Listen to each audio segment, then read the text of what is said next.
संगत जी, श्रीलंका में जो हमारी फैक्ट्री थी, उस वो फैक्ट्री के अंदर एल्यूमिनियम रॉड्स बनती थी और कॉपर रॉड्स बनती थी। रॉ मटेरियल आता था उसमें छोटे छोटे से, कई बार क्योंकि उन दिनों मिडिल ईस्ट में लड़ाई चल रही थी, तो हाँ छोटे छोटे हैंड ग्रेनेड्स वगैरह आ जाते थे।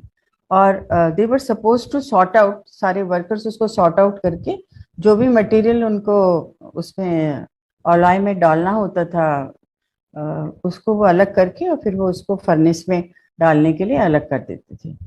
इसी सॉर्टिंग आउट में कुछ वो फट गए, जो छोटे वाले हैंड ग्रेनेड्स होते हैं फट गए। तो तीन चार जो वर्कर्स थे, उनमें से एक वर्कर तो बहुत ही सीरियस हो गया और उसकी जो हेड है, खोपड़ी बिल्कुल फट गई, दो में हो गई। जुड़ी हुई थी पर दो में हो गई। सारे लोगों को हॉस्पिटल लेके भगाया गया और बहुत सारा कुछ परेशानी सी लगी कि भाई, मेरे हस्बैंड बाय चांस उन दिनों इंडिया आए हुए थे, तो हमने उनको जाने से रोका, क्योंकि उन्हीं दिनों यहाँ पे इंडिया में भी भूषण स्टील नाम की कंपनी थी, वहाँ पे मिस्टर भूषण को अंदर कर दिया गया था।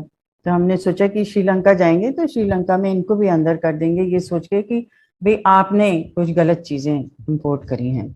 सो जो जनरल मैनेज था वो हैंडल करते रहे, सारे लोगों को हॉस्पिटल में पहुंचाया गया और हमने बहुत प्रे की।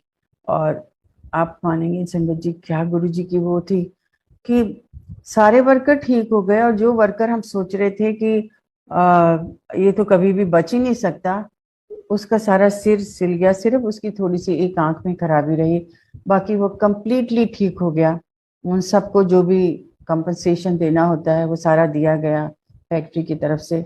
और ये गुरुजी की लीला थी, और हमें लगा कि ये सिर्फ गुरुजी ही कर सकते हैं। और हमें मुझे लगा नहीं कि ये किसी ऑर्डिनरी इंसान के बस की चीज है, क्योंकि वो इतने इतना ज्यादा बड़ा एक्सीडेंट था कि वो पॉसिबल नहीं था। आप देखिए, जो ऊपर की छत थी, फर्नेस की आग से वो छत सारी फट गई, क्योंकि श्रीलंका में बस भी बरसात बहुत आती है, तो वो रेंज से ऊपर से ठंडा और नीचे से ये गरम जलता हुआ जो आग का फर्नेस था, उससे वो पूरी छत फट गई और साथ में फिर ये सब हुआ। तो फैक्ट्री तो क्लोज करनी पड़ी, पर ये सारा इवेंट जो है वो थोड़ा कंट्रोल हुआ।